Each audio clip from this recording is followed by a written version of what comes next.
My first few years of playing, I never really considered my hardware. It's not something that you play, so in my mind, it didn't ever really justify spending extra money on it. So as a result, I always had the cheapest kind of mismatch of hardware that I could find, and had a lot of stuff where like the boom would work on this stand, and you had to set this one up a certain way for it to work properly, and I just lived with it. And I never really thought about changing or upgrading my hardware until we brought Mike Johnston up for a clinic in Juneau, Alaska, and the plan was for him to use my drums and my hardware. And I remember as we're setting up for his clinic, me helping out and running over and being like, no, no, no, as he's trying to set up the cymbal stands and they're falling apart, me having to be like, no, no, no, you have to set up this one like this. And he's just trying to set them up like a normal person, and it's totally not working. And so, you know, it's kind of embarrassing having all of your gear fall apart like as your idol is trying to set it up. So from then on, I thought, okay, maybe there is something to be said for decent quality hardware. So my thought was, okay, I'm just going to buy the best of the best. It'll be expensive, but I'll buy once, cry once. I'll get DW 9000 stands. They'll be rock solid, and I'll never have to worry about it again. So I did. So I got like 3 or 4 DW 9000 cymbal stands, and it was a great idea and a terrible idea in that they were incredibly solid, and I still have them. They still are incredibly solid. They look brand new after like 10 years. They are amazing, you know, rock solid stands, but they are incredibly heavy. And that was the thing that I didn't realize at the time. And the first time I loaded them up to play a gig, I kind of had an Arrested Development moment of I made a huge mistake, which it wasn't ultimately truly a huge mistake, but I realized that I was not about to load those into cars and load those into gigs for the next 20 or 30 years. So fast forward to a couple of years ago, and I get my first glimpse of the DW Ultralight stands. So that is what we are talking about today. We're talking about the DW 6000 UL Ultralight stands. And when I first saw these, I thought, oh, cool, some really lightweight aluminum hardware from DW. They're exceptionally light. I was really, really impressed. But I thought, oh, bummer, you know, I'll never be able to use these because I play rock and these won't be solid enough. And then we set up in the shop. We took the biggest cymbal we could find, which I think was like a 24-inch Meinl Byzance, or like an MB20 power, like giganto ride or whatever they call them. Set it up on this, extended it out, hit it as hard as we could, and it didn't fall over. It did wobble a little bit, but it did not fall over. So that day I bought like 3 or 4 of these so that I could gig with them.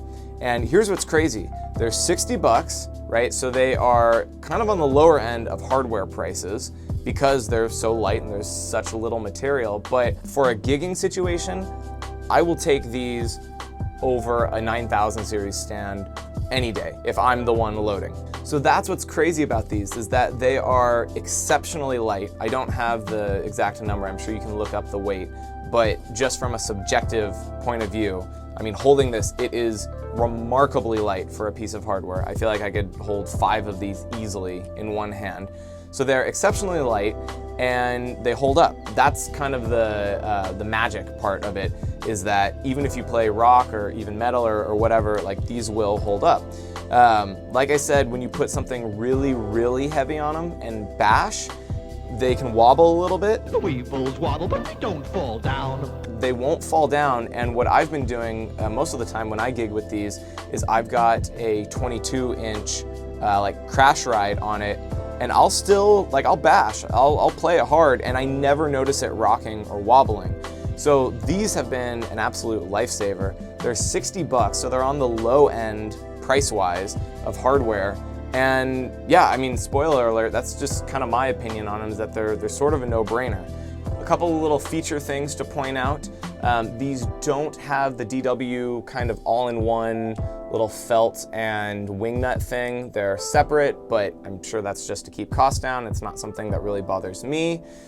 It is a toothless tilter. It doesn't have the big black handle that you're used to seeing on more expensive DW stands, but it is a toothless tilter and it works really well.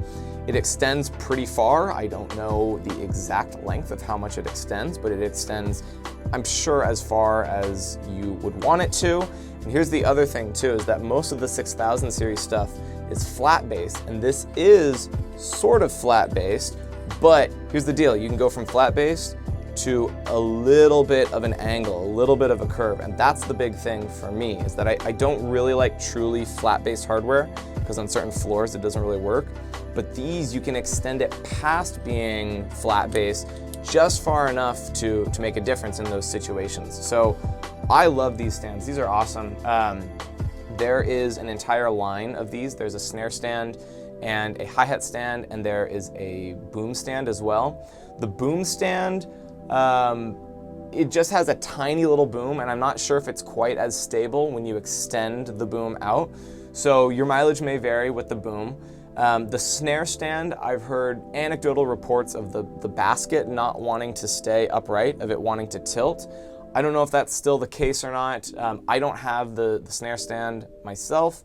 And then the hi-hat stand is actually quite good, but it is truly flat bass. It's a flat bass hi-hat stand, so I'm not really into that. I don't really like the feel of it. I don't like the footprint that it leaves. So unfortunately, I'm still using regular snare stands and hi-hat stands. But just as far as the hardware collection as a whole goes, I think just the regular Ultralight straight stand for $60 or whatever they are, that's the star of the collection. That's the one that seems like a no-brainer to me. They just hold up, they do their job, they've got the toothless tilter. I've been using mine for a couple years now, and they've never broken down, or I've never had an issue with them, and they still seem to be holding up fine. So yeah, if you're looking for lightweight hardware, I highly recommend the DW Ultralight straight stands at least. I think Tama has the same thing now. I'm pretty sure Peter Erskine developed these with DW, I think. And now he's with Tama, and so I think he just took the exact same idea, and now Tama has copied it and done the exact same thing.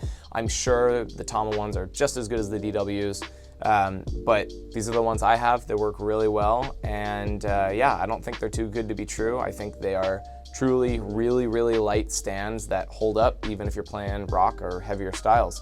So check them out. DW 6000 series Ultralight stands. Yeah, I like them.